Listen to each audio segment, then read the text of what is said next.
The kickoff from Michael Jean Gregorio, and Sonny Ellie picks it up just inside the 20, and he's met there by a host of Owls.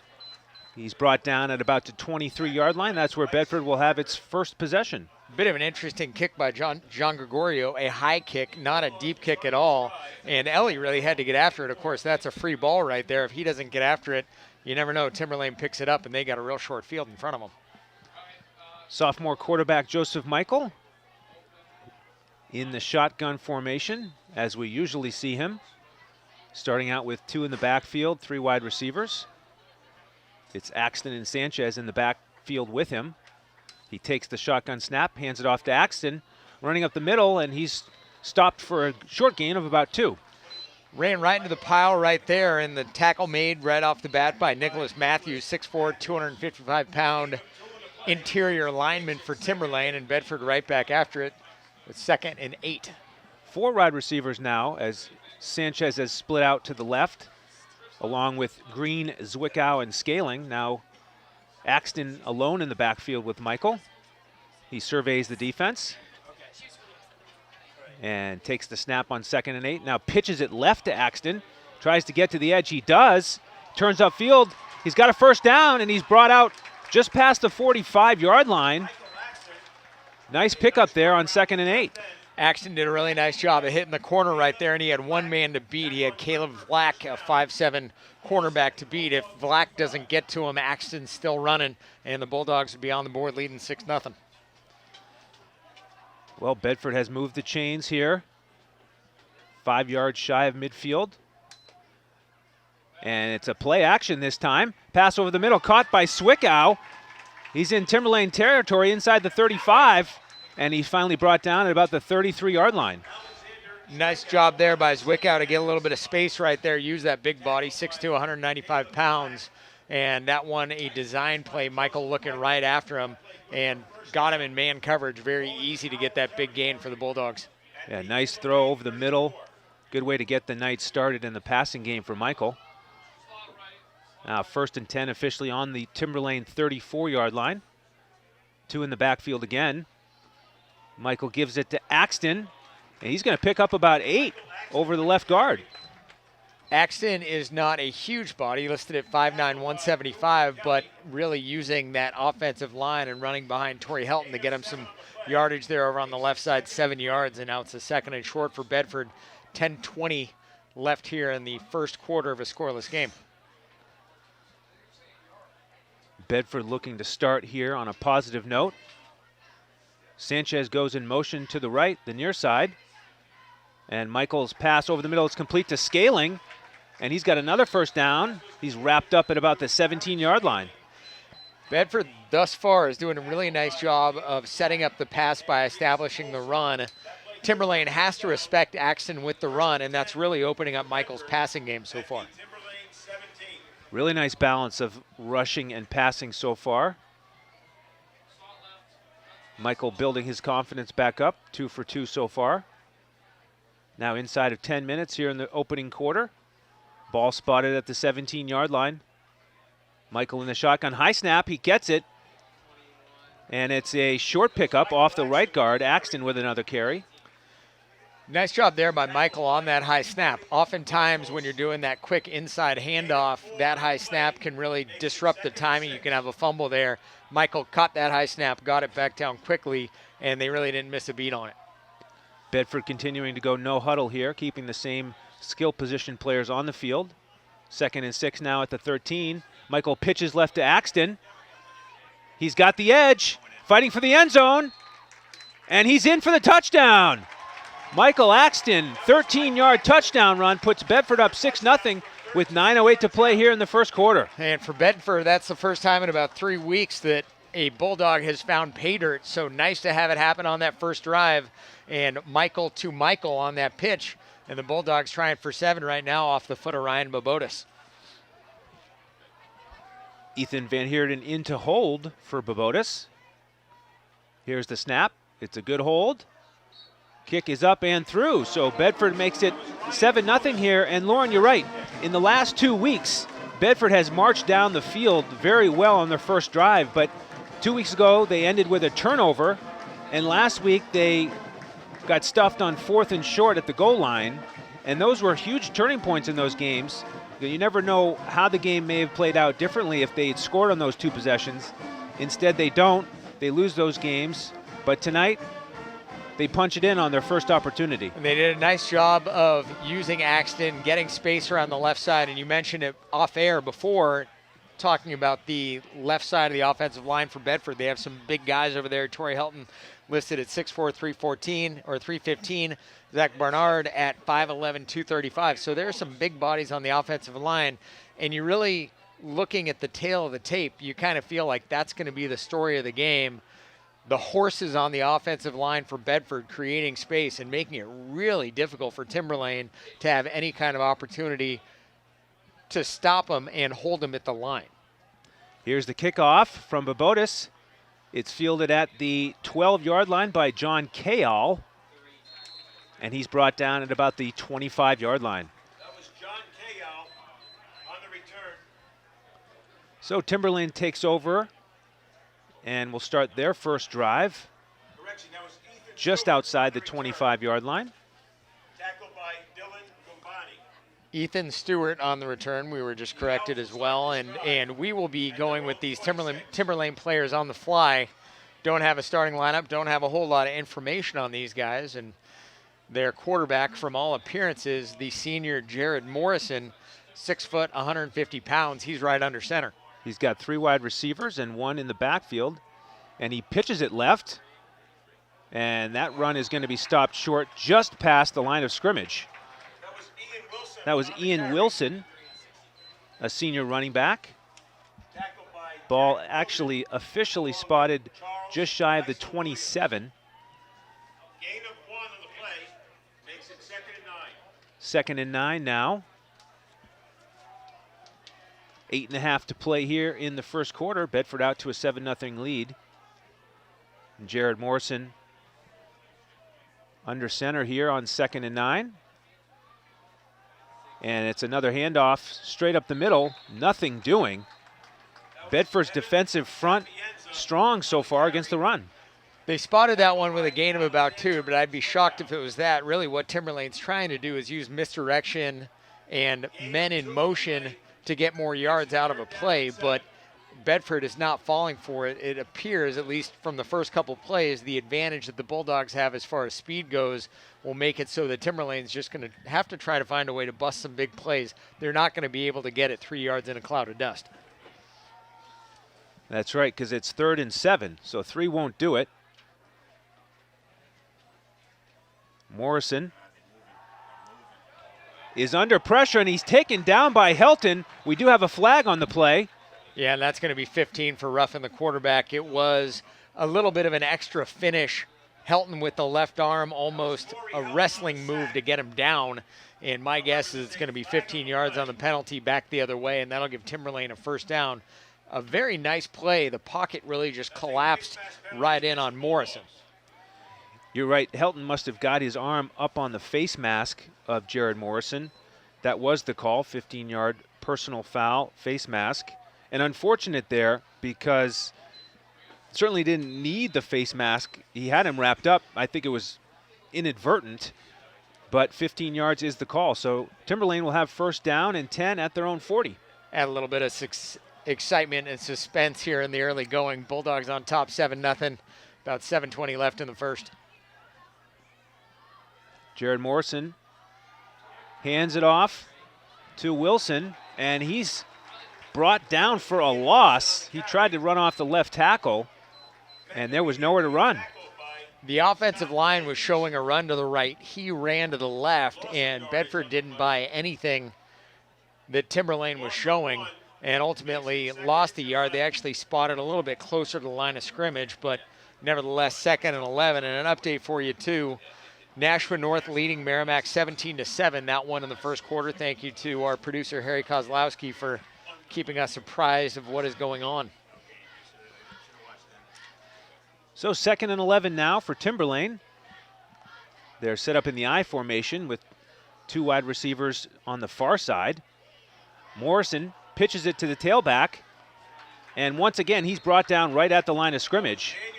That was number 29, Daniel Post, a freshman running back. Timberlane determined to run so far, but they really haven't made much progress. I was going to say, Andrew, if they're really going to have any hope, they're going to have to change their looks here early on and get Morrison out from under center, try to run him in a shotgun a little bit, and get him on the run, get him in motion so that you find a wide receiver down the field. But as of right now, the pocket is just collapsing, and they're certainly not able to get a whole lot running the ball either. Well, they have changed their look a little bit here finally on 3rd and 10. They're working out of the shotgun.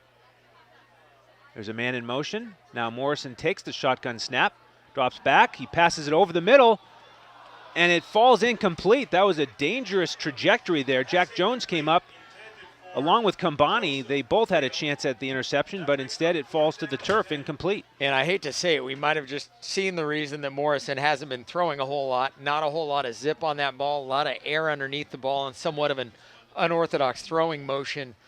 At least that is what we saw. It makes it difficult, too, if you're the quarterback and the world is falling upon you, to really get a good grip on it and get a good pass out of the pocket. And now the Bulldogs will get the ball back. 5.5 left in the first, leading 7-0.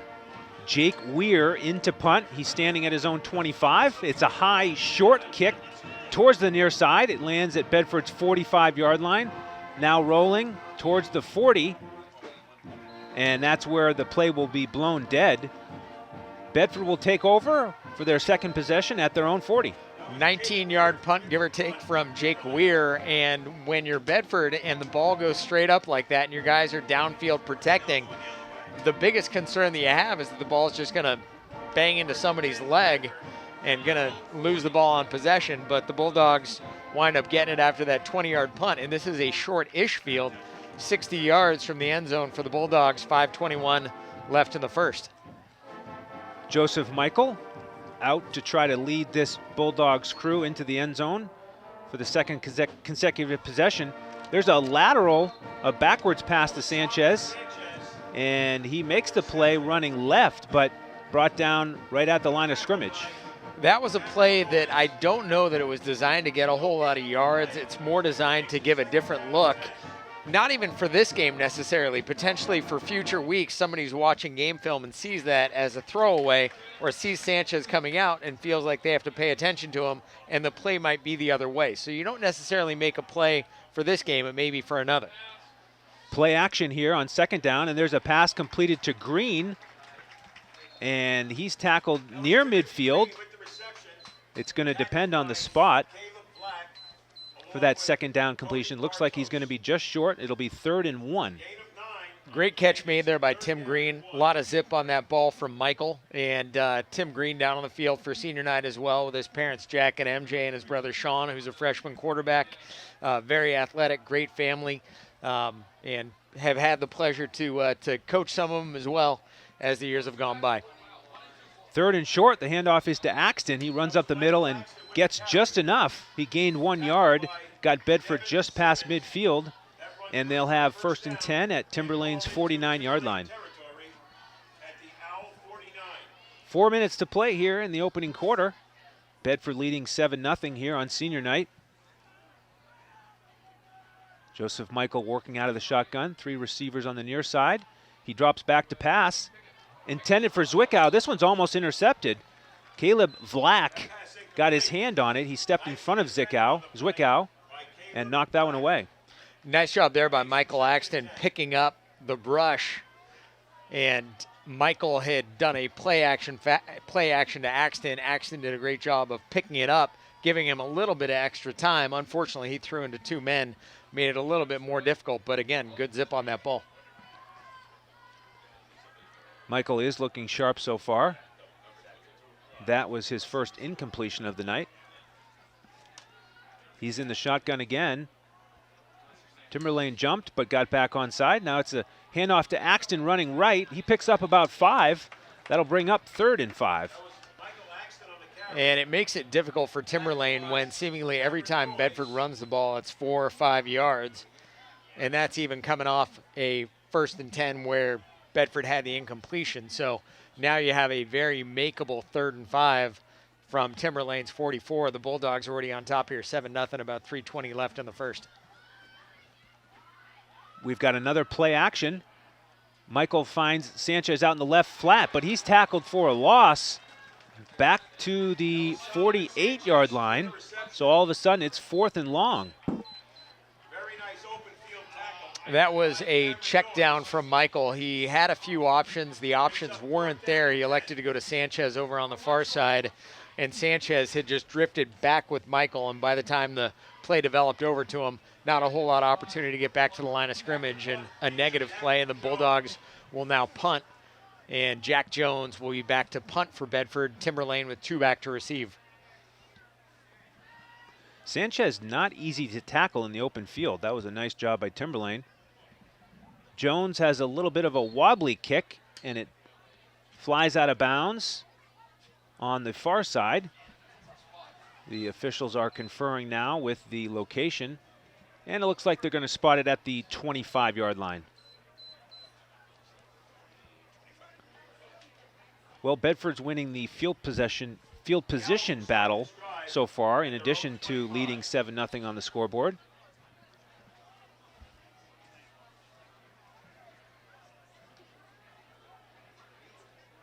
Timberlane will look to have some success on the ground that they've yet to achieve so far. Morrison under center here. And it is a handoff straight up the middle.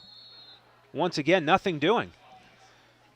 Andrew, Timberlane's having a really rough time establishing that run at all, and it's because of some of the big bodies for Bedford. You mentioned Helton earlier, but Charlie Niesel-Williams is another one who's down there. It makes it difficult for some of those smaller running backs to try to find any space when you have those massive blocks right there on the defensive line. Just not much of a hole to run through at all. That'll bring up 2nd down and 8. Timberlane at their own 27-yard line. Morrison under center again. He's got 3 wide receivers and 1 in the backfield. Short pass to the left is completed to Evan Sapienza, but nice tackle there will bring up 3rd and long. With the reception. On the tackle was Charles Niesel-Williams.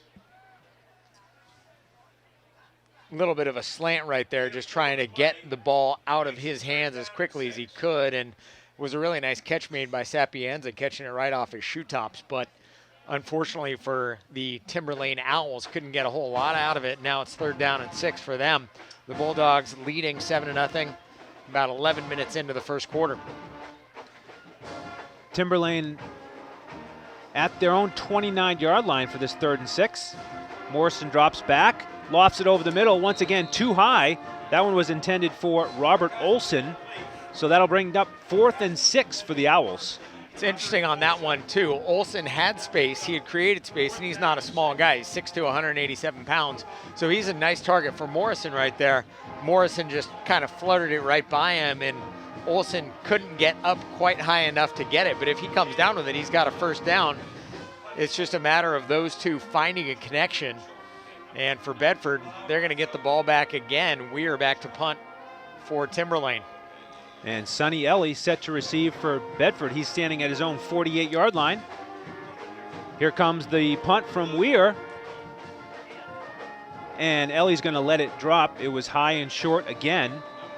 And Timberlane will down it just past midfield at Bedford's 48-yard line. I will say this, that punt from the foot of Weir looked way better, 22 yards.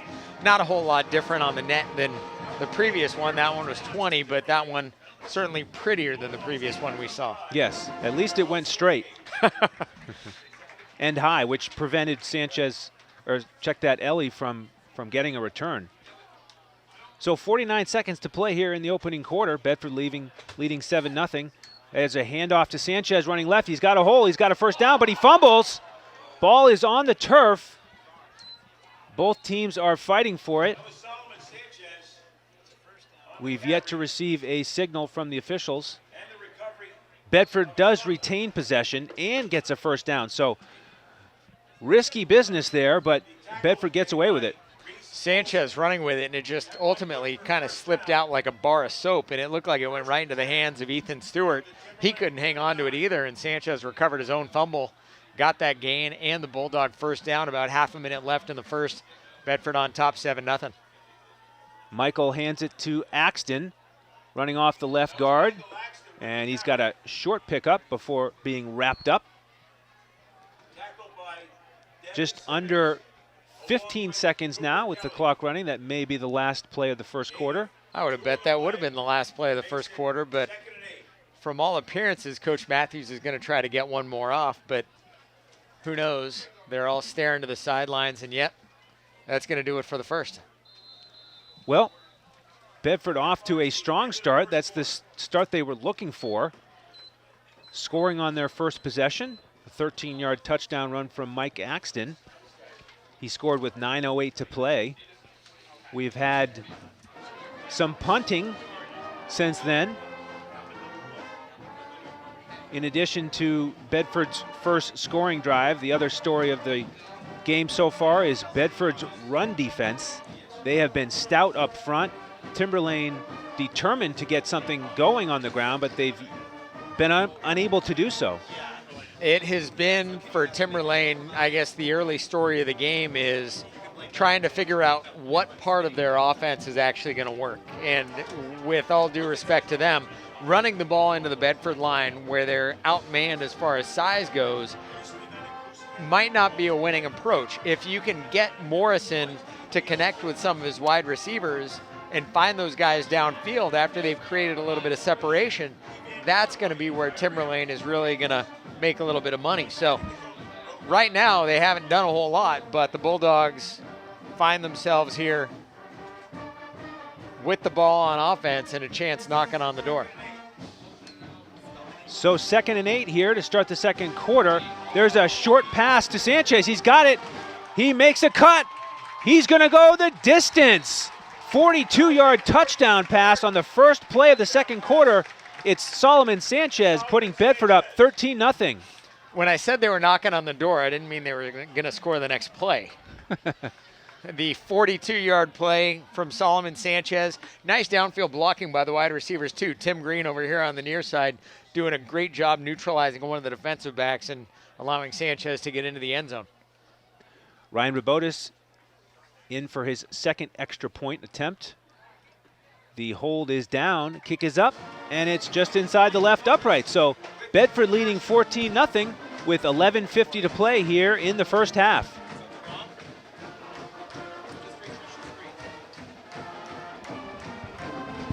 So for Bedford, this one a nice break, and for Coach Matthews after a short week of practice, we talked to him about that earlier today.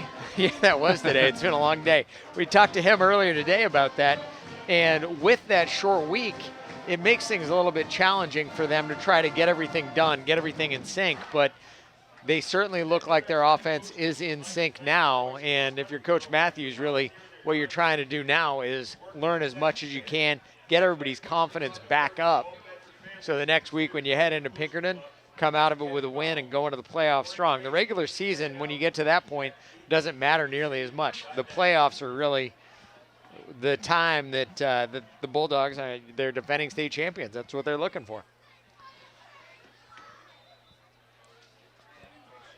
Here comes Babotis with the kickoff.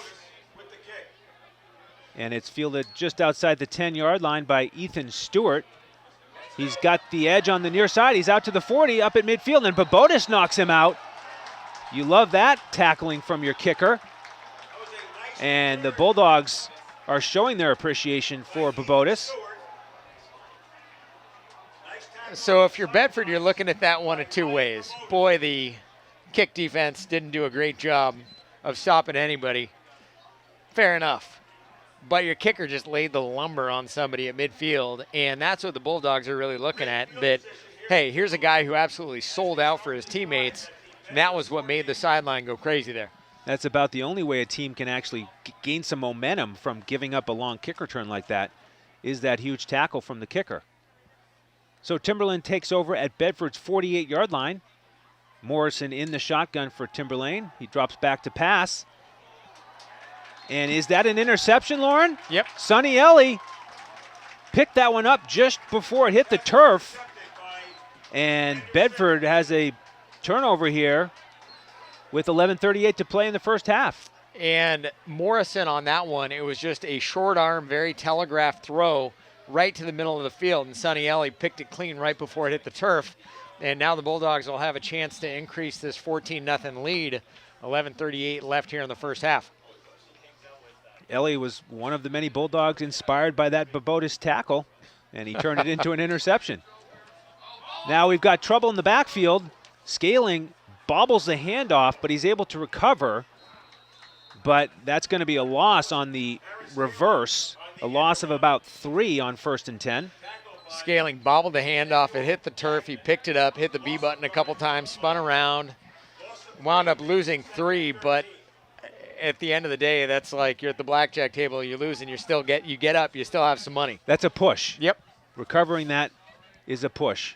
So 2nd and 13 now. Michael rolls out to the right, and that pass is jumped and knocked away. Once again, Caleb Flack, great in pass coverage so far for the Owls. What we have seen so far from the Owls, I've been impressed with as far as their defensive secondary goes, defending the pass. They've gotten the big plays by way of line of scrimmage, running the ball, cutting a corner, but they're doing a good job on pass D. Well, Bedford has called timeout here with 11:03 to play in the first half. Coach Matthews out on the field with the offense, chatting things over. And Lauren, as we mentioned, we had the opportunity to speak with Coach Matthews this morning. And if you stick with us at halftime, you can hear that interview.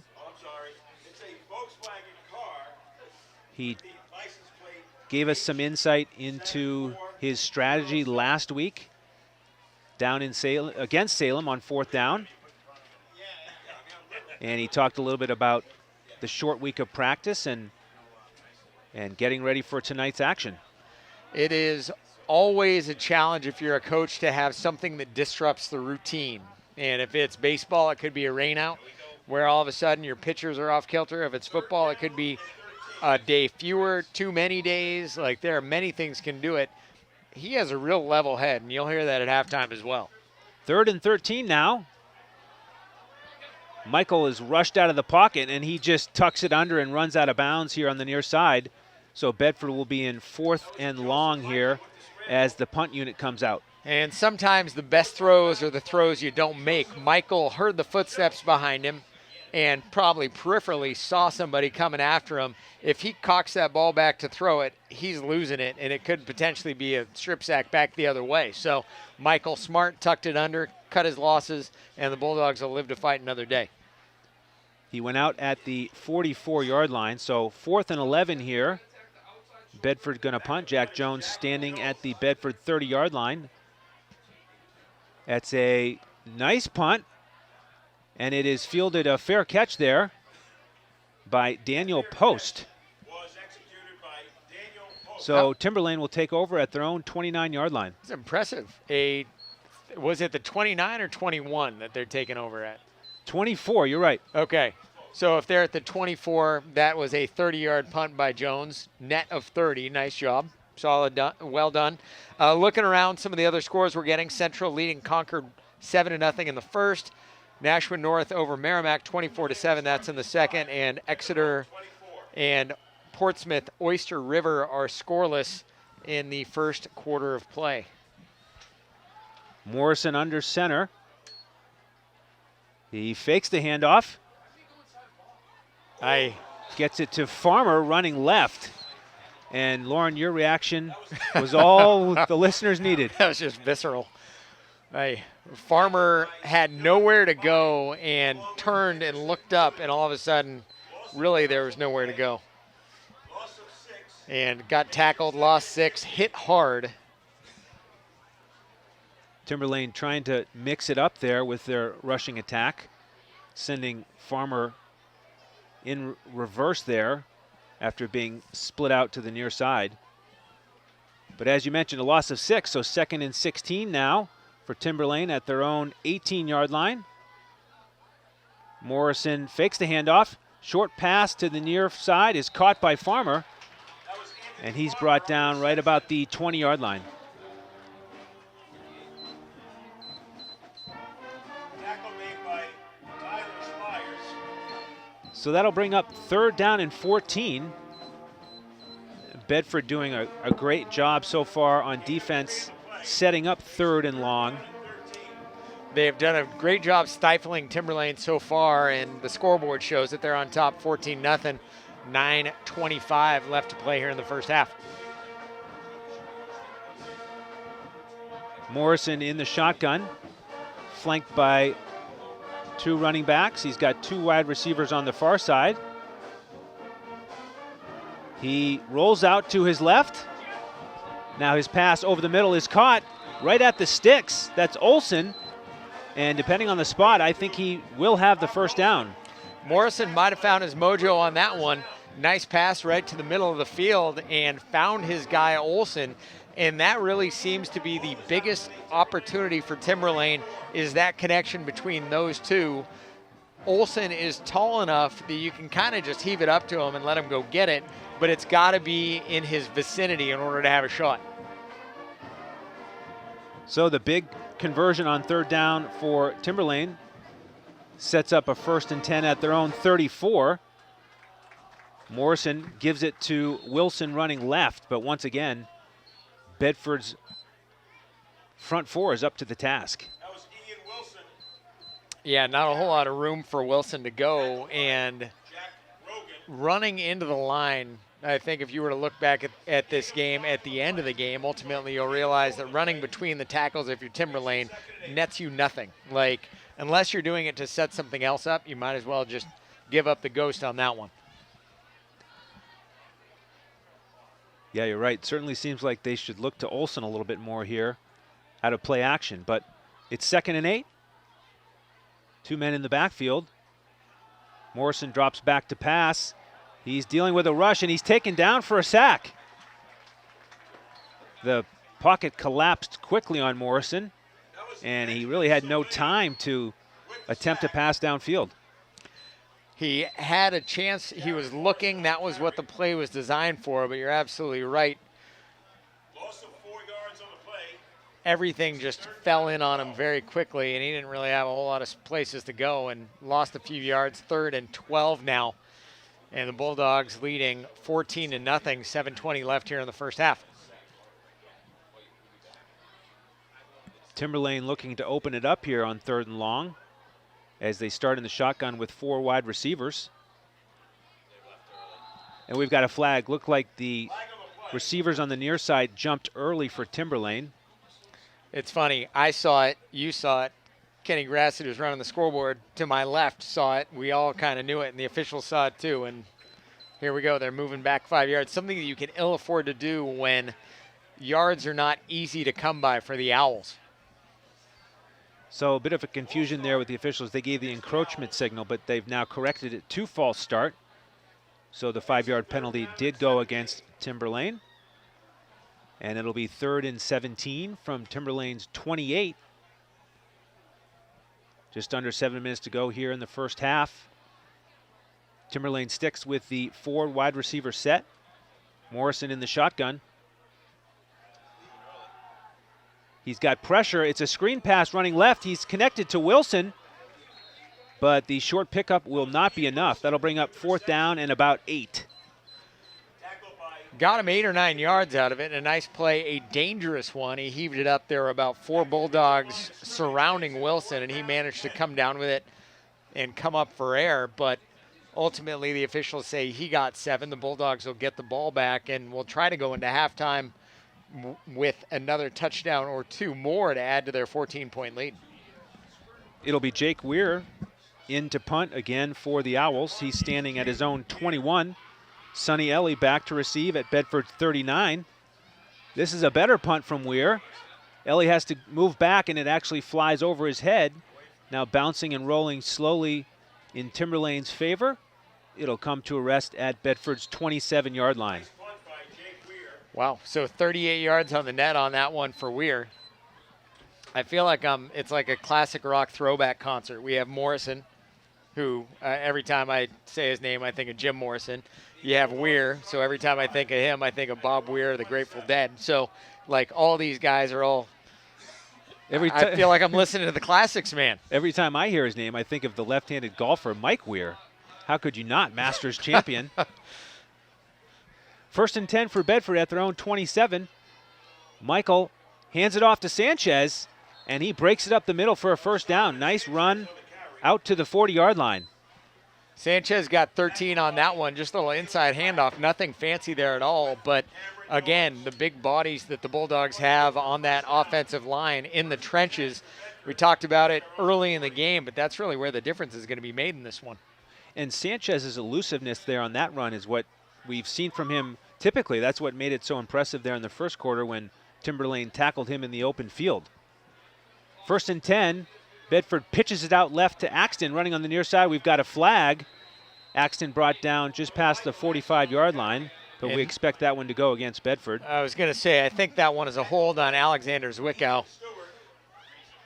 From where the flag was thrown and his immediate reaction. Illegal block in the back. There you go. The flag is way back at the 34.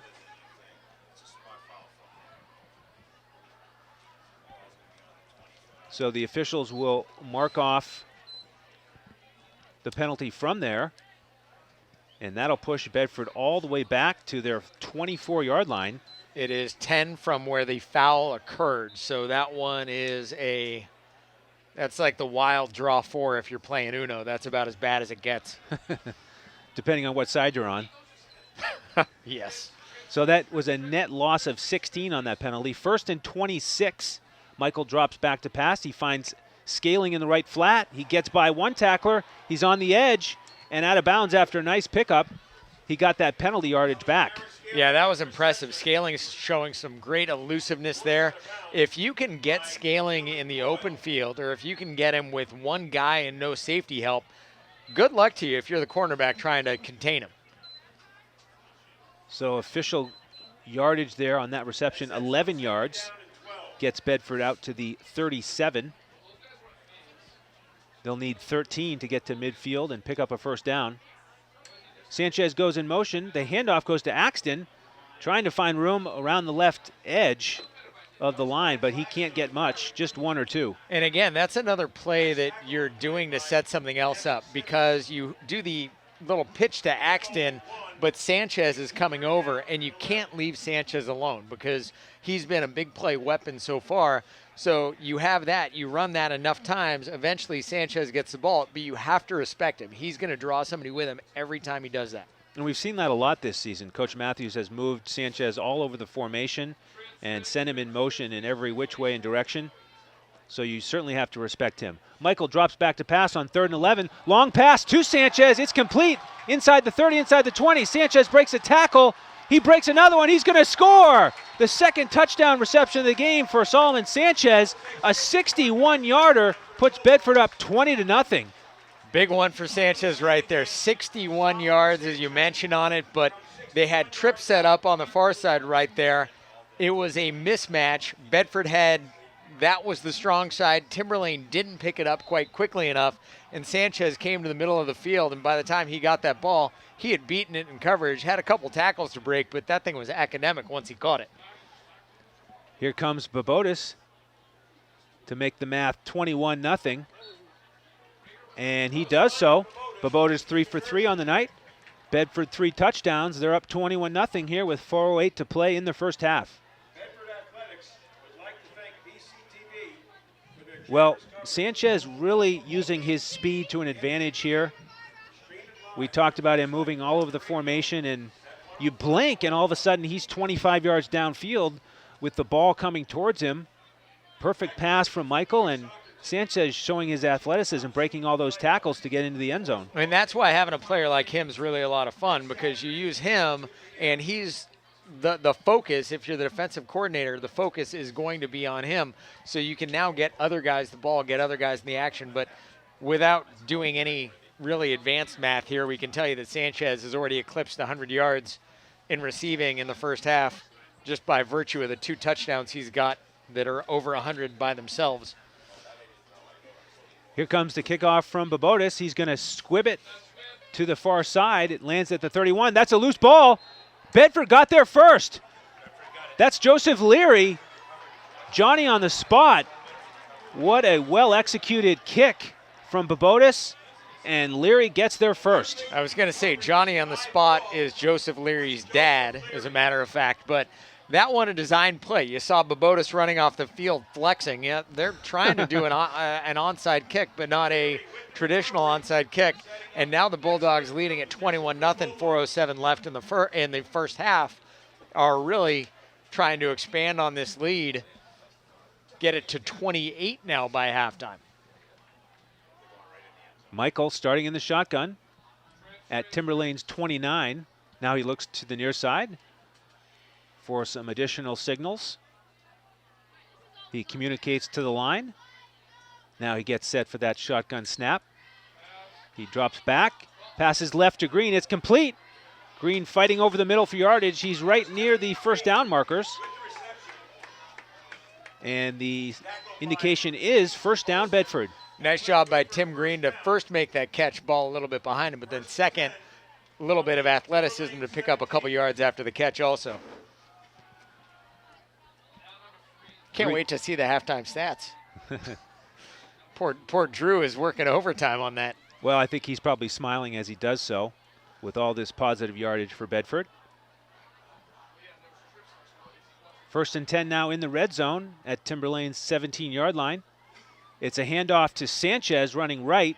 Timberlane all over that one. He's brought down for a loss. Nice job by Timberlane on that one. Michael did a really nice job of faking the inside handoff and then breaking over to the outside, and they picked up on it quickly.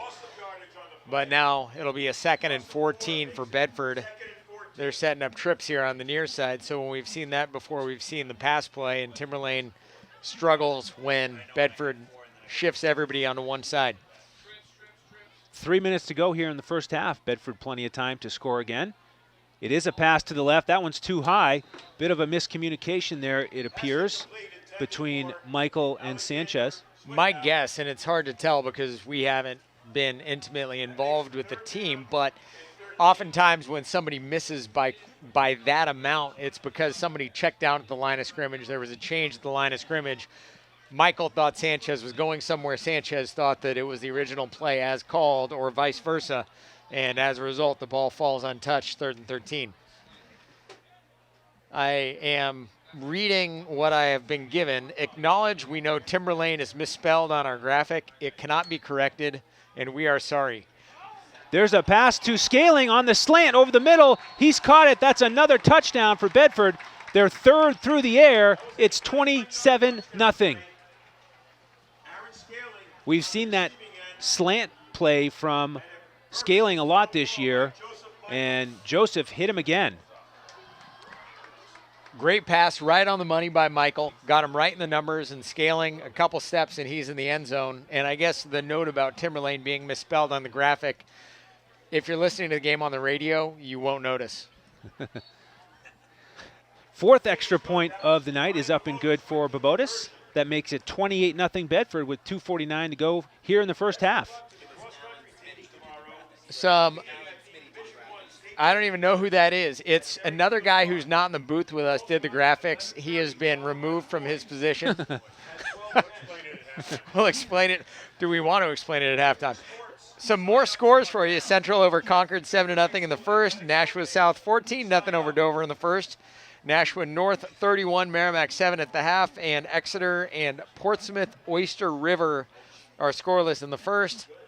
And in this one, 28-0, which is really a lot of fun to see after the last couple weeks. Coach Matthews is probably, at least we interview him and he seems like such a calm dude. But you know it had to be eating him. That kickoff is fielded by Timberlane at the 21, and they wisely jump on it. That was Cody Bartos, who made sure that Bedford didn't recover again on their own kickoff. Getting back to Coach Matthews, though, he is really one that when you talk to him, he's very pragmatic. He's zen about, hey, we do what we do and we can't control. It's the kind of coaching 101. Well, you say calm, but I think it's a calm intensity. You can hear that coming through the airwaves. You can hear it coming through, but so for a guy like that, all right, we're up now. I don't have to worry about a 3-game losing streak. At least I have a little bit of comfort now. Jared Morrison not feeling very comfortable with the scoreboard reading 28-0. He fakes the handoff, drops back to pass to the far side. It's once again intended for Olsen. This one just a little bit too far, incomplete. Nice job by Morrison to even get the ball out of there and get it close to Olsen. He was being chased. I was unable to make out by whom, but Morrison was the prey on that one and somehow spun out of there, got the ball away. But as it stands, 2nd and 10, the Bulldogs leading it here 28-0, 2:42 left in the first half. Well, you give Timberlane credit, finally going to the air on first down there, mixing up their patterns, just couldn't connect to Olsen. Now Morrison will go under center here on 2nd and 10. Timberlane working out of the I formation. It is a handoff to the tailback. That's a short pickup, running off right tackle to the near side. Daniel Post had that carry. All I can think of when I see Post trying to navigate the big bodies that are on that Bedford defensive line, it reminds me of body surfing, and you're down in the wave, and all of a sudden, before the thing crashes on you, you're like, all right, I've had a good ride. I'm just going to get out of this thing, and that's sort of what he's doing before the whole thing collapses on him. Well, he got out of there after a pickup of 2, so it's 3rd and 8 now at Timberlane's 23. Morrison hands it to Post again, and this time he loses yardage. Multiple Bedford tacklers wrap him up for a loss. So we will see if Bedford calls a timeout there. They do. And they're trying to put another one on the board before the half. And in case you didn't know, the running clock rule in the NHIAA, if a team is on top in the second half by 35 or more, the game just goes to straight running clock. And so that may be the case, or at least I have a feeling that's what Coach Matthews is considering also, too. Hey, how can we get a little bit of momentum going in this thing? Timberlane will get the ball to start the second half, but they haven't really shown a whole lot of promise on offense so far. Yeah, and you called it back when it was 14-0 that Bedford would be looking to score 2 more in this quarter, and they've done so quickly on those long passes, and perhaps a chance to make it 3 more scores and 5 total here in the first half. All of Bedford's scores today have been double-digit plays, 3 by way of the pass. Joseph Michael hitting Sanchez twice, 42 and 61, hitting Scaling once for 21. And Axton started things off with a 13-yard run with 9:08 left in the first. But as it stands right now, 28-0, 1:55 left in the first half. Weir fields a short hop on the snap and shanks it over on the right side of the field. And that one didn't get them a whole lot. It looks like it got them 6, maybe 7 yards on the punt. I know I'm not supposed to be doing play-by-play, but I was talking anyway. So hey, you're allowed to. You're in the booth. Yep. You've done it before. Maybe. Once or twice. I did stay at a certain hotel last night, so I'm good.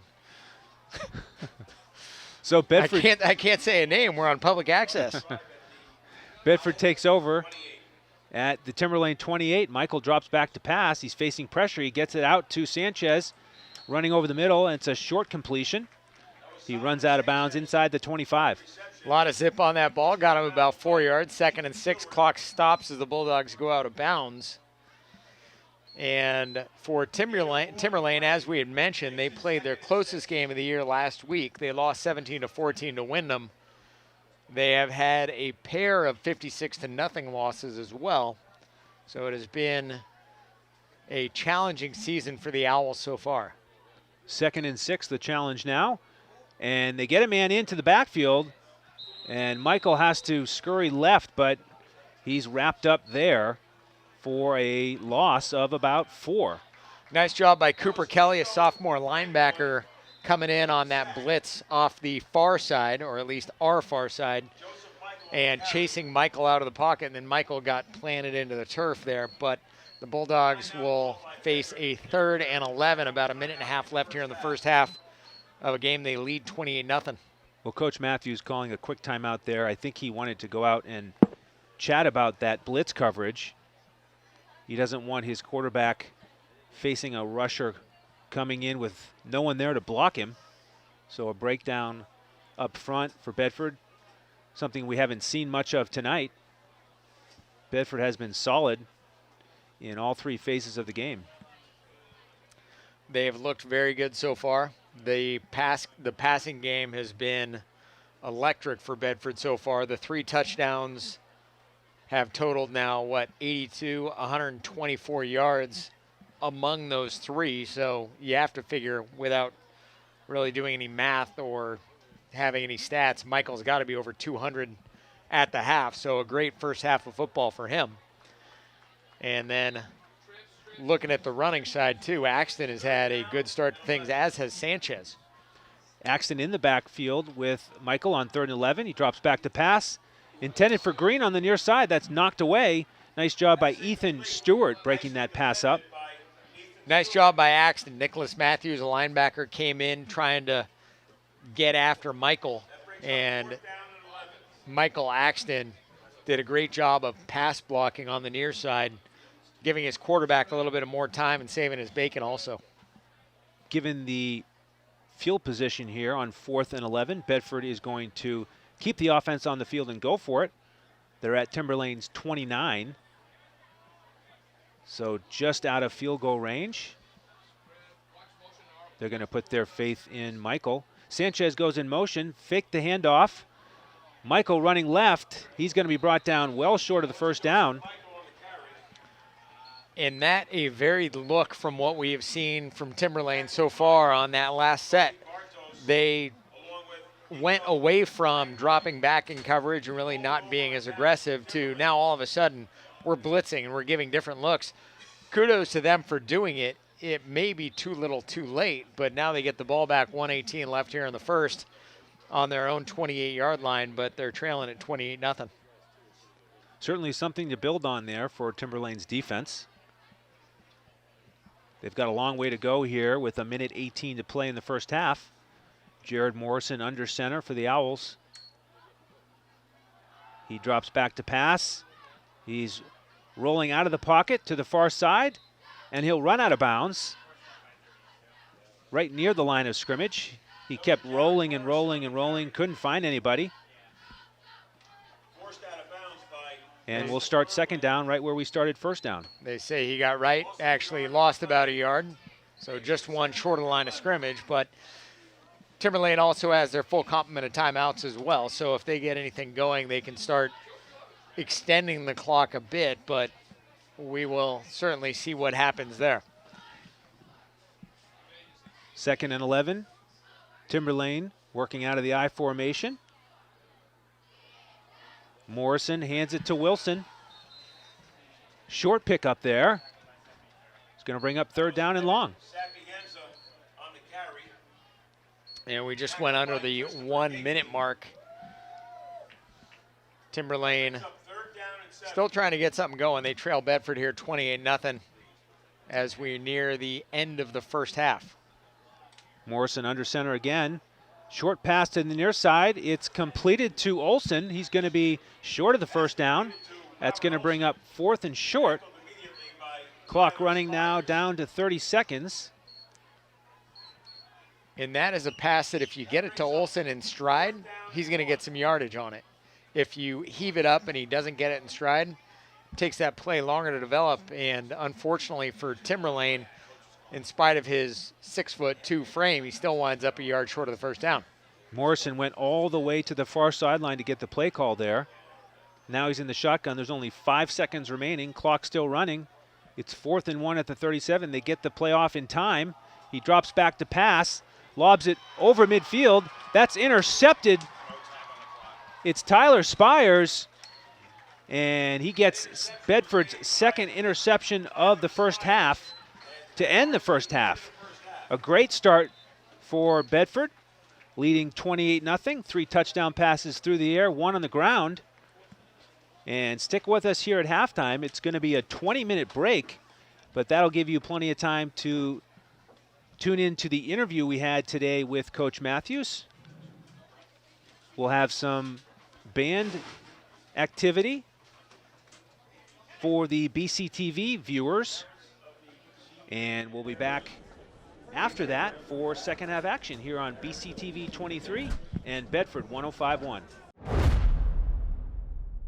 28-0 as we kick things off here in the second half of play. It'll be Ryan Babotis getting things started for Bedford. Timberlane will handle the ball, and if you're watching the game on TV and wondering why Timberland is spelled that way, it is a graphic error. We can't really do a whole lot about it, so it is what it is. Just imagine that the D is an E. Babotis' kickoff is short, winds up at about the 26-yard line. Timberlane falls on it, and it will be 1st and 10 for the Owls there from their own 26. 11:57 remaining in the third quarter of play. Bedford on top 28-0, Andrew.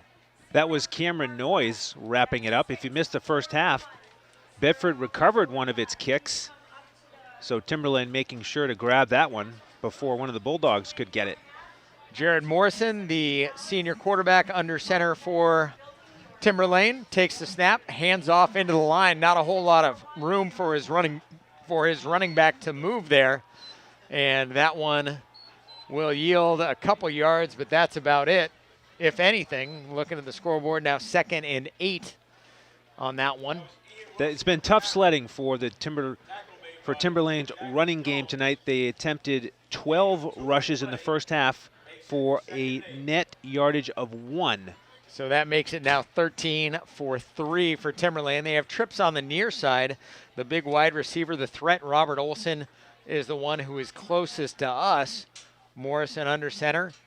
Now hands off inside and going to get maybe a yard there, almost to the 30-yard line, give or take, and that'll bring up 3rd and long from just inside the 30. That was Ian Wilson again.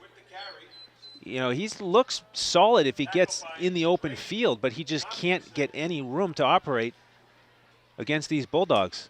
Even the best running backs in the world, if they can't get open space, there's not a whole lot of yardage that they can get. 10:45 left here in the third quarter, 28-0 Bedford. And Timberlane will send out 3 over to the near side. This time it's Olson set back a little bit from the line of scrimmage. If you're listening to the game on the radio, Timberlane is moving left to right across the radio dial. This time Morrison drops back, tucks the ball. Now he's going to run. Got a little bit of room and gets out to about the 34-yard line, give or take. He's being spotted at the 35, and they will say 4th and 1. Scott Landy's caught him from behind there. So for Timberlane, you would think that they would go for it at this point.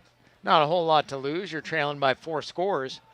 Might as well give it a shot, and they've been pretty reliable. And in fact, they are not going to go for it. They faked me out on that one. It's Jake Weir back to kick. Sonny Ellie at his 38-yard line, waiting to receive. Weir takes the high snap. Nice boot from Weir. Gets it to about the 35. 30-yard kick.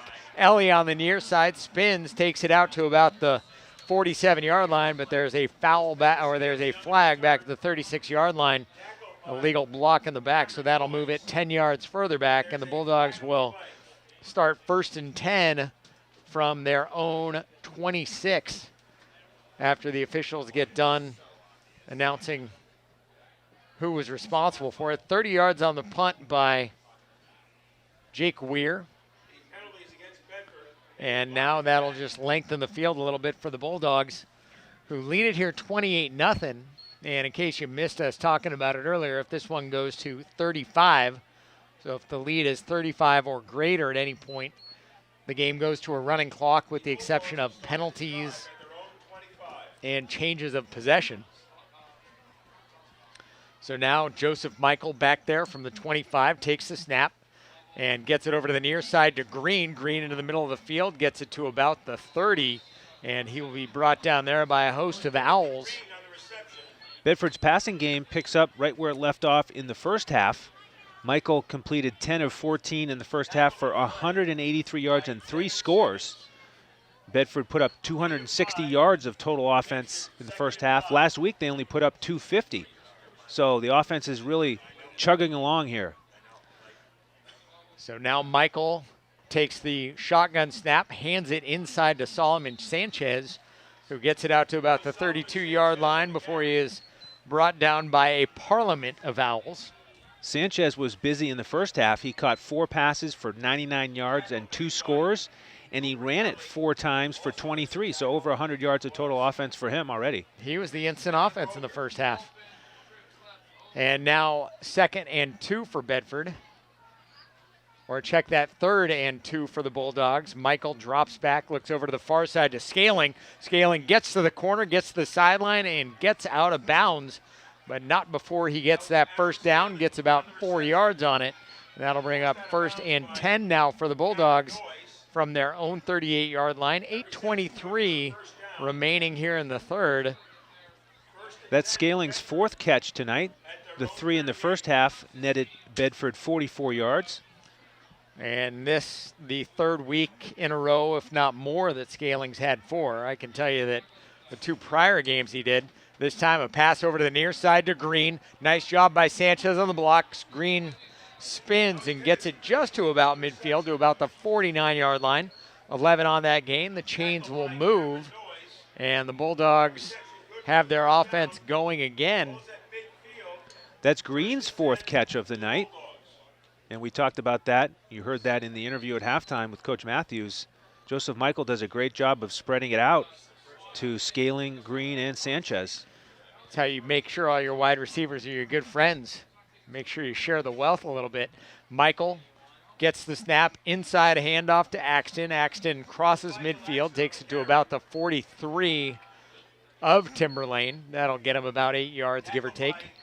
And 2nd or 2 now, 2nd and 2, I should say, for the Bulldogs.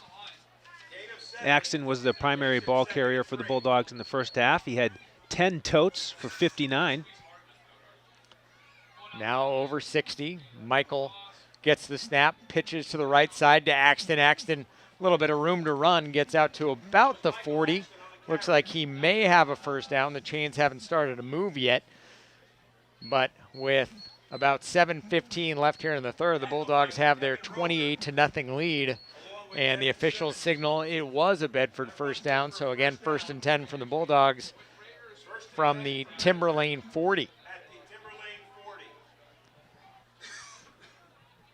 Michael back in the shotgun, trips on the near side, 1 wide receiver over on the far side, gets the snap to Green on the near side, dances around, gets a few yards before he's brought down, and ultimately winds up with about 5 there. That'll bring up 2nd down and 5 yards for Bedford, who is seemingly moving the ball at will, are the Bulldogs. Sanchez and Van Heerden did a nice job blocking there, opening up a path for Green, but Timberlane quickly closed it down and limited the yardage there. Now 2 wide outs on the far side, 1 on the near side, and Michael hands off to Sanchez, who turns the corner on the far right side, and looks like he got a first down, if not close to it. 5, maybe 6. And if he got the 6, that'll be good for a first down. If not, it'll be 3rd and short for Bedford. Leading by 28 halfway through this 3rd quarter of play. Very effective deception there from Michael. Caught me off guard. Me as well. It was tough to tell if he had the ball or if Sanchez did. Michael in the shotgun, trips on the near side, 1 over there on the far side. Now a fake and inside handoff to Axton. He'll keep it, dances around to the far side, gets down to about the 11-yard line. Does Michael, gain of 18, maybe 19. And the Bulldogs will have a first down just outside the 10-yard line, so they could still get a first down without getting a touchdown. Tackle made there by Caleb Vlack. He's been one of the stars for Timberlane defensively tonight, breaking up multiple passes.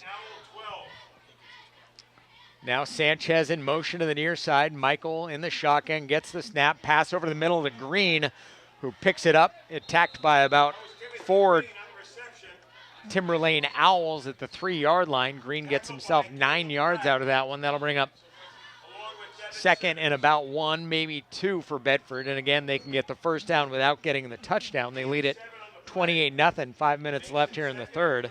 Courageous catch by Green there. No Leaping alligator high. arms. This time an inside handoff to Axton. Cuts it into the end zone goes Michael Axton. And the Bulldogs now lead it 34-0 after that touchdown by Axton with 4:54 left here in the third quarter. A nice job by Michael. Great job by Axton realizing when he needed to turn it upfield too. And did it at the right time to score his 2nd touchdown of the game. The first score of the game. It got Bedford up 7-0 with 9:08 in the first. Now the kick from Ryan Babotis is up. And it is good, and 35-0 for Bedford with 4:54 remaining here in the third. Well, really strong drive there for Bedford, and I like the pace there. They continue to go no huddle, but I thought they snapped that last play quickly, and Axton got out to the edge there before Timberlane could really react, and Bedford has that 5-score lead. Now, with this 35-0 score here, that gets us to the theme of the night across Division I in New Hampshire. It's shutout night here in New Hampshire. Central leading Concord 7-0 at the half. Nashua South leading Dover 34-0 at the half. Exeter ahead of Portsmouth Oyster River 13-0 at the half. BG over Spalding 7-0 in the first quarter. Keene leading Winnicunnet 21-0 at the half. And the only game that's not a shutout is Nashua North leads Merrimack 31-7 at the half. Shutout night. I like that. No score in the World Series either in the first inning. Babotis' kickoff, a good one, a low one, fielded down there by about the 11-yard line. A nice job on the kickoff coverage by the Bulldogs. Ethan Stewart there with the return. And Trevor Soden doing a nice job on that tackle as well. Do we have a score in that World Series game? No score after 1. No score after 1, and there we are. So Timberlane will take over on the 19-yard line. 1st and 10. The clock is running. It will only stop from here on out if Timberlane scores or if it's a penalty or a score. So 4:15 left here in this third quarter of play. Morrison under center, trips on the near side, a pass to the near side, and that one looked like it might have been going backward, but the intended receiver there was Anthony Farmer. It fell out of his grasp, and his initial reaction looked like he thought it was a backwards pass, but he quickly convinced himself that it was not. So now that will bring up 2nd and 10 for the Owls. Bedford on top 35-0. We mentioned the struggles that Timberlane had rushing the ball in the first half, gaining only 1 yard on their 12 carries. They only passed for 31 yards, so 32 net yards in the first half for Timberlane's offense.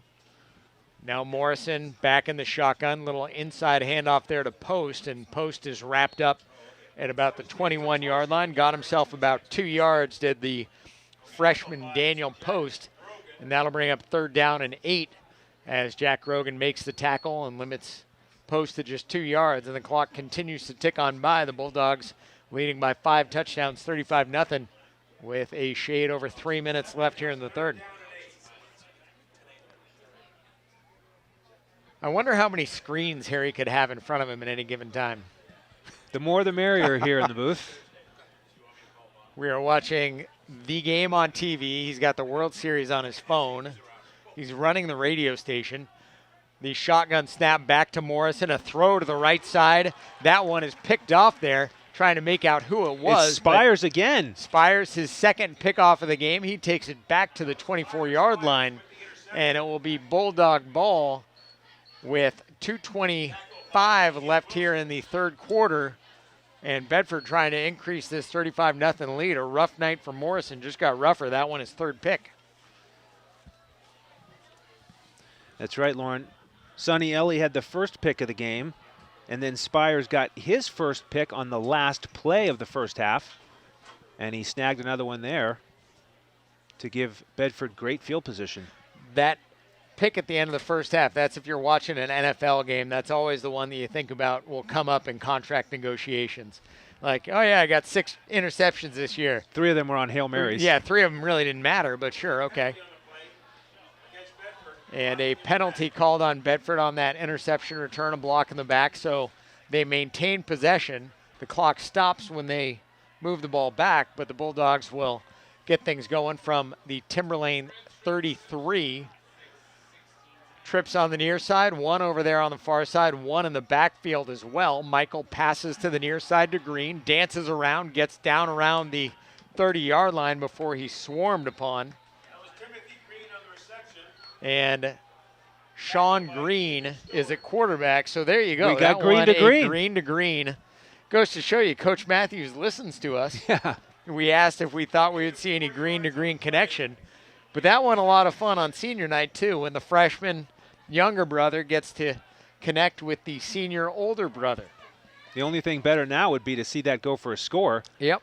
But the elder green has checked out of the game now, so mission accomplished. Trips far side, one on the near side, a pitch over to the far side, and that one is taken to the corner, and magically escaping with that one is Russell Irwin, and Russ gets it down to about the 21-yard line, gets 9 yards out of it, or check that, Russ Irwin gets the first down, and it will be the Bulldogs with about a minute left here in the third, leading 35-0.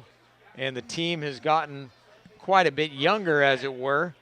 Dylan Kambani over on the near side, two wides on the near side. Green flanked by running backs, and one over on the far side. This time a little inside handoff taken over to the near side. Before he stopped is Joseph Leary. And now it is second down and long for the Bulldogs. About half a minute remaining here in the third quarter of play. Bedford on top 35-0. You mentioned the new skill position players. The receivers out there now are Jack Jones, Ethan Van Heerden, and Dylan Kambani. Green gets the snap, a little inside handoff right there to Irwin, and Irwin takes it to about the 16. So gets himself 5 yards. And it'll be 3rd and 4, and that one will be the final play of the third quarter. So 3/4 of the way home, the Bulldogs with a nice senior night so far, leading at 35-0. Yeah, plan really being executed well by the Bulldogs. And it's amazing once you get that running time, how quickly the clock goes. I mean, the third quarter feels like it was about 14 minutes long to play that 12-minute quarter. But Coach Matthews has to be very pleased after two tough defeats that, again, on the scoreboard didn't look great. But I thought that the score really didn't indicate how well Bedford played in those two games. It was really a story of turnovers and failed conversions on 4th down and a couple different bounces and calls and plays here and there. And I think both of those games are much closer. But still, it's got to feel good to look up and see the scoreboard flipped here, 35-0 in favor of Bedford. Well, when you have games like that, too, you have a lot of things that can happen where the Bulldogs had an opportunity, didn't score, and then a score goes right back the other way. So you have really, for all intents and purposes, a 14-point swing. Things like that can make a game look more unbalanced than it actually was. And it's the how do you fix those and short plays to make them 7 instead of having something go right back the other way. So the Bulldogs will attempt to make this one 42-0, starting off this fourth quarter. Sean Green in the shotgun. Gets the snap, looks to his right, now decides he's going to keep it, tucks it under, and not a whole lot of room for Sean there. He's brought down at the 20, loss of 4, and that will bring up 4th down and 9 for Bedford. And Ryan Babotis with a T in his right hand will head on out to the field to attempt a 38-yarder. Yeah, we haven't seen Babotis attempt many field goals in the last few weeks. He did make one last week against Salem, and this is a nice opportunity to get him an opportunity at a rather long kick for high school, a 38-yarder. Right, and the name of the game here too is you want to get him as much opportunity as you can to kick, because you may need him in the playoffs. Plenty of leg on that one for Babotis, and the 38-yarder is good for the senior kicker, and the Bulldogs now lead it 38-0 with 11 minutes left here in the game. Lauren, that would have been good from at least 45. But Babotas looked excellent on that field goal. So well placed by Ryan Babotas. The clock will stop here because it was a score. 10:58 remains in the game. And for Bedford, a nice confidence boost. For the Bulldogs, also a wonderful opportunity to kind of lick your wounds a little bit. Get some of your more experienced players a little bit of a more relaxing game. It can be a long season. You can get banged up pretty quickly. So some of these guys are getting a little bit of a break now, and you're also getting some players an opportunity that they might not have gotten ordinarily to play in a game. So it's kind of one of those win-win if you're the Bulldogs. Now, if you're the Timberlane Owls, it's another matter entirely. Babotas to kick, nice high boot, gets it to about the 12. And that one taken by Timberlane. Bedford down there to make a play is Ethan Van Heerden. It looked like there might have been a block in the back somewhere along the line, but I guess you could say that about just about any kick. Ethan Stewart had the return there for Timberlane. So now Timberlane with many of their starters still in the game. 10:30 left here in the game. Bedford on top 38-0. And 1st and 10 for the Owls from their own 24. Timberlane stuffing everybody inside the box, including their wide receivers. Robert Olson not far from the line at all. Morrison up under center, the quarterback for Timberlane. And he will hand it off on the near side, and Post will get himself 4 yards, give or take. That'll bring up 2nd down and 6 as the freshman running back picks up 4. And Leary on the tackle for Bedford, the senior.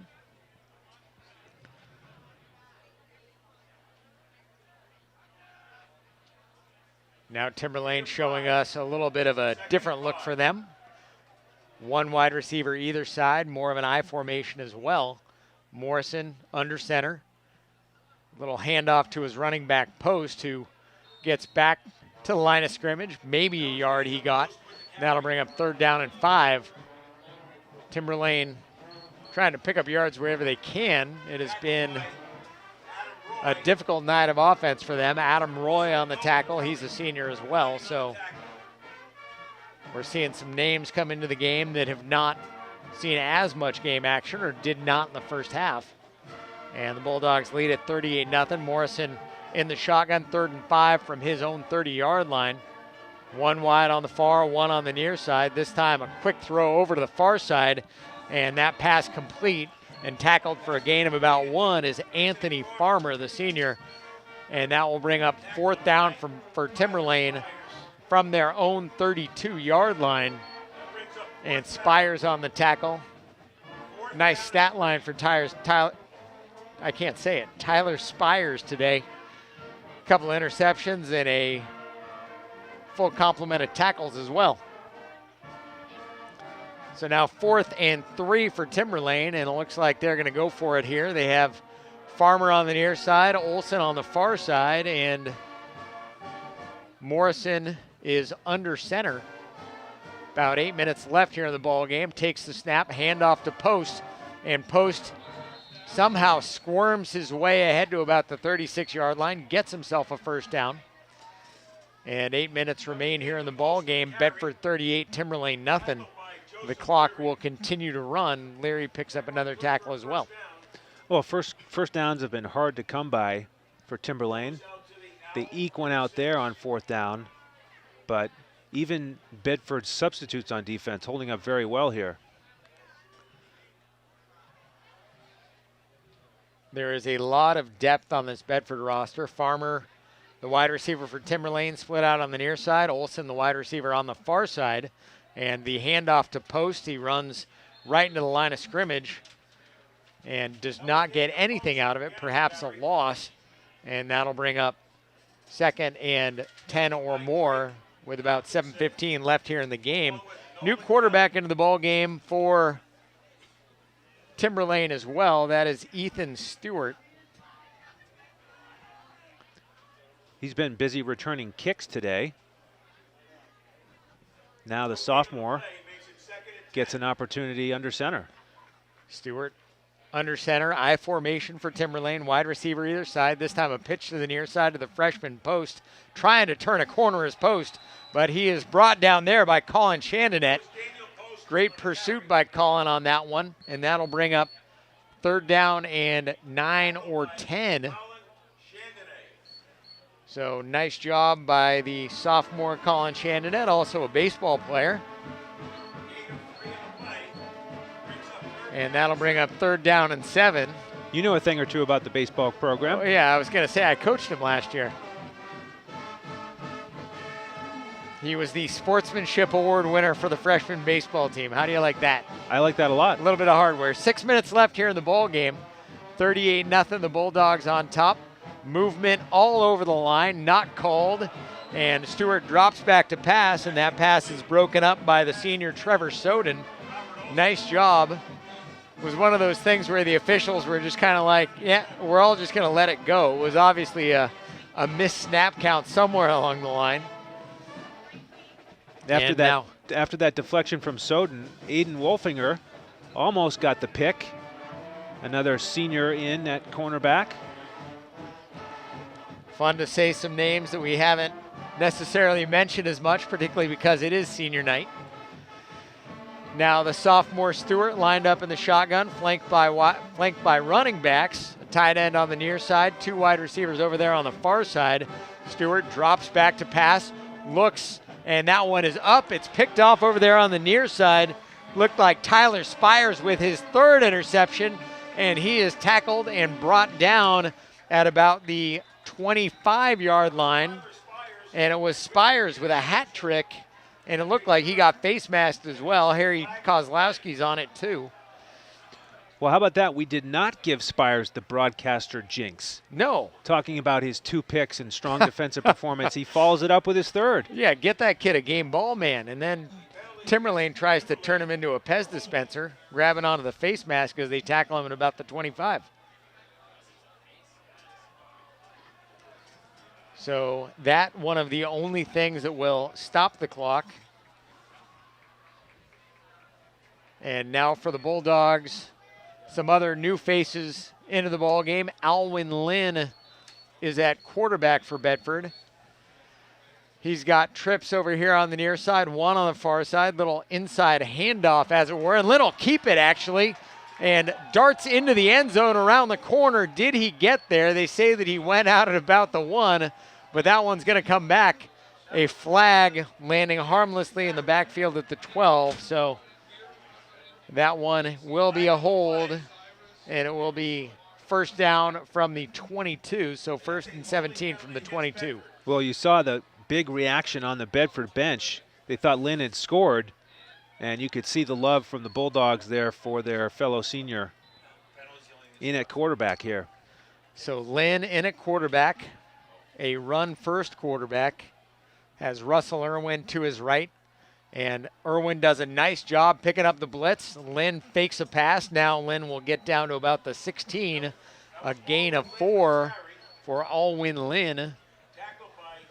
The Bulldogs on top here, 38-0. We're at a running clock with 4:20 left in the game.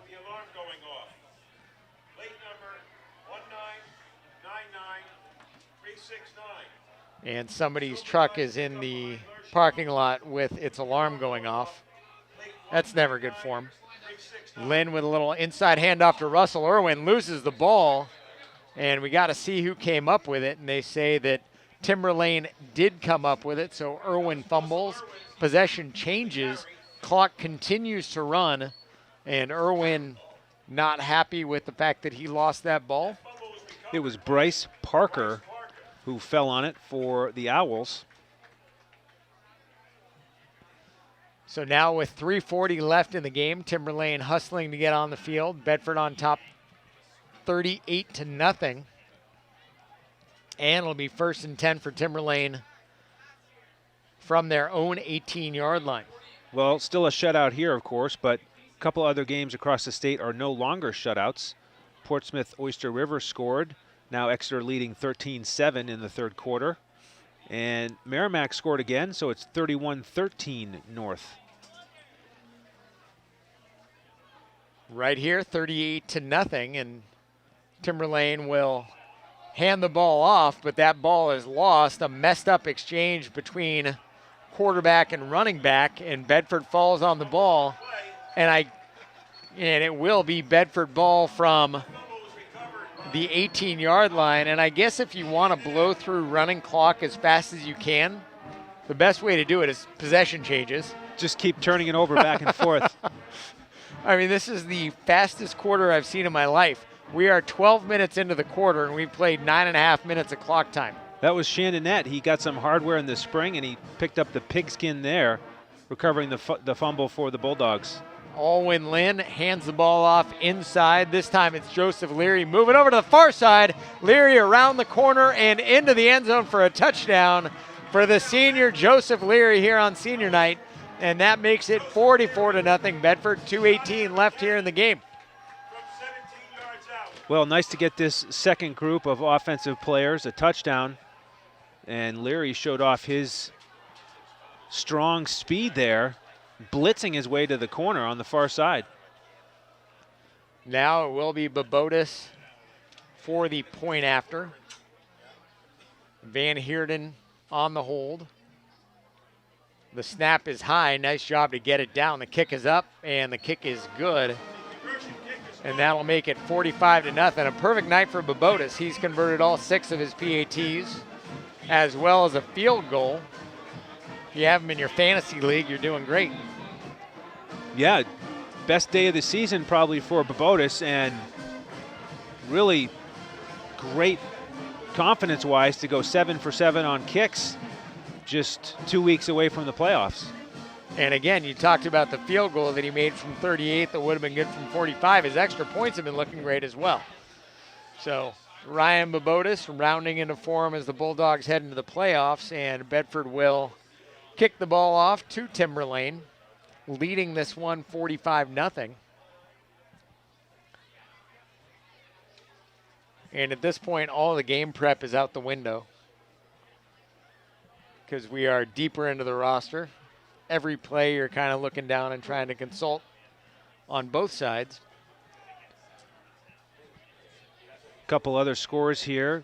Finally learning that Londonderry is ahead of Memorial 28-0 in the third quarter. Nashua South has extended its lead over Dover to 41-0. And Exeter has extended its lead 27-7 over Portsmouth Oyster River in the fourth quarter. Ryan Ashburner with the kickoff. Stewart returns it, and he is brought down quickly there by Dylan Kumbani at about the 25-yard line. That's not something you see every day. And we mentioned that Stewart had been returning kicks all evening, and he returned that one. Now he goes to the sideline to get the call as he's going to continue to play quarterback. Slash. Shades of Cordell Stewart. As Colorado's playing tonight, too. USC and Colorado playing a Pac-12 after dark game on a Friday night. A lot of good action all around the state. A little bit of World Series. Harry's watching the Buffalo Sabres. Minute and a half here left in the game. The Bulldogs of Bedford on top of the Owls of Timberlane 45-0. It is a running clock. Stewart under center, 2 wide receivers on the near side. This time a pitch to the freshman Post to the near side, and Post will get himself to the 34 before he's brought down. A 9-yard run from Post, and a nice bit of sportsmanship as Stephen Watson helps Post get back to his feet, and we're under the 1 minute mark remaining here in the game. That was after Watson and Chandonette combined on the tackle.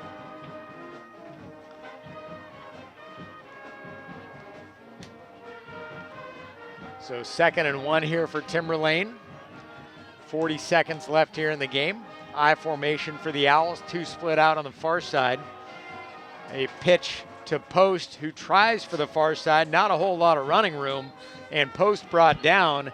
And again, Colin Chandonette involved on that tackle as well. And it went from promising a 2nd and 1 to not so promising a 3rd and about 5 for the Owls. We'll see if they run another play. They're trailing at 45-0. as we have 10 seconds left in the game, and it looks like that is going to do it. So Andrew, for Bedford, they came out on fire tonight, 28 points in the first half, tacked on a touchdown, and once you get into the running clock, it's really tough to make a dent if you're the team on the bad side of the deficit. And the Bulldogs wind up putting an exclamation point on things with Joseph Leary's late touchdown and win at 45-0. Yeah, they really looked excellent offensively and defensively. They finished with 6 offensive touchdowns, 3 through the air, 3 on the ground. They intercepted 4 passes and just generally really minimized mistakes. That's another thing Coach Matthews talked about, wanting to limit the penalties. So Bedford really sharp here, and they moved to 6-2, setting up the final game in the regular season. Bedford's going to travel to Pinkerton next Friday night. We're going to have that for you on Bedford 105.1. That'll be a radio-only game. So we look forward to that matchup as Bedford tries to finish off the regular season with one more win. It's been a very good regular season. The Bulldogs improving to 6-2, and in all likelihood are putting themselves into a situation where they will be the 2 seed as we head into the playoffs. If I can jump in real quick, there's a course. game tomorrow. It'll be Salem at Goffstown. And that's a critical game for Bedford, because if Goffstown is somehow able to upset Salem, then the Pinkerton game becomes a must-win for Bedford to hang on to the 2nd seed and that home game for the playoffs. The Goffstown upsetting Salem, though, is a tall order. Quite. Right. As we've seen. Yeah, It's been Salem, quite a defense. Salem strong, got a great defense, and Goffstown has been sort of hit or miss this year. But, hey, on any given Sunday or Saturday, as it were, you kind of get what you get. So the final here, though, the Bedford Bulldogs on senior night. A lot of seniors getting into the action, a lot of less experienced players getting into the action as well, and certainly made it a lot of fun for us. Our thanks to George Cox for his great work on the camera tonight, Harry Kozlowski for his production engineering, the scores from all around the state, our broadcast partner Andrew Hansen for everything, and Corey Parker in the Bedford High Athletic Department for allowing us to broadcast these games. Your final here from Bedford High School, 45-0. I'm Lauren Fox. Thank you for listening. A Bulldog victory improves them to 6-2. We'll catch you next time on Bedford 105.1 and BCTV.